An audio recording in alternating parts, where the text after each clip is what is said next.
So when you're meeting with him, what kinds of comments is he getting? Because this goes against at least the last 60 years of our history.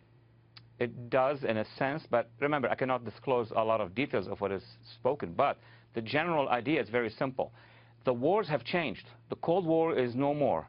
The period between the Cold War and 9/11 is no more. And even the 9/11 war against the terrorists is no more after the rise of ISIS. So too many changes.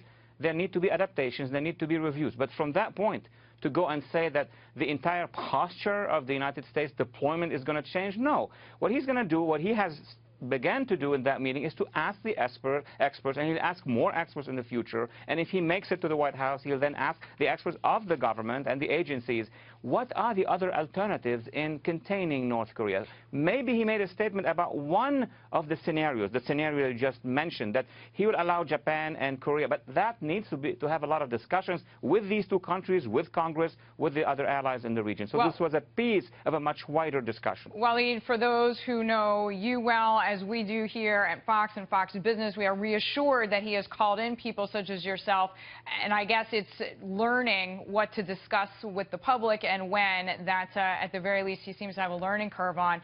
He doubled down on his NATO comments last evening on O'Reilly. For people who didn't see it, we just want to play a quick clip.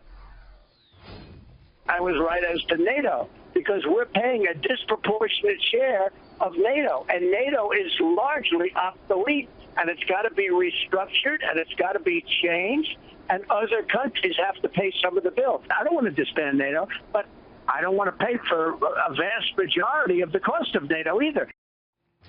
So some of our guests, former mayor of New York City, Rudy Giuliani, is saying that NATO is sacred to the U.S.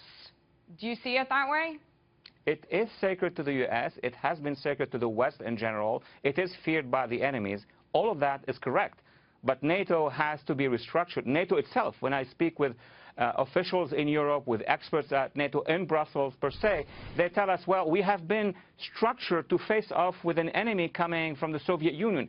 Soviet Union doesn't exist anymore. We are now being asked to intervene and interfere in Yugoslavia and in Afghanistan, other places. That alone will tell you that something needs to be restructured. Does not mean a withdrawal from NATO, a dismembering of NATO.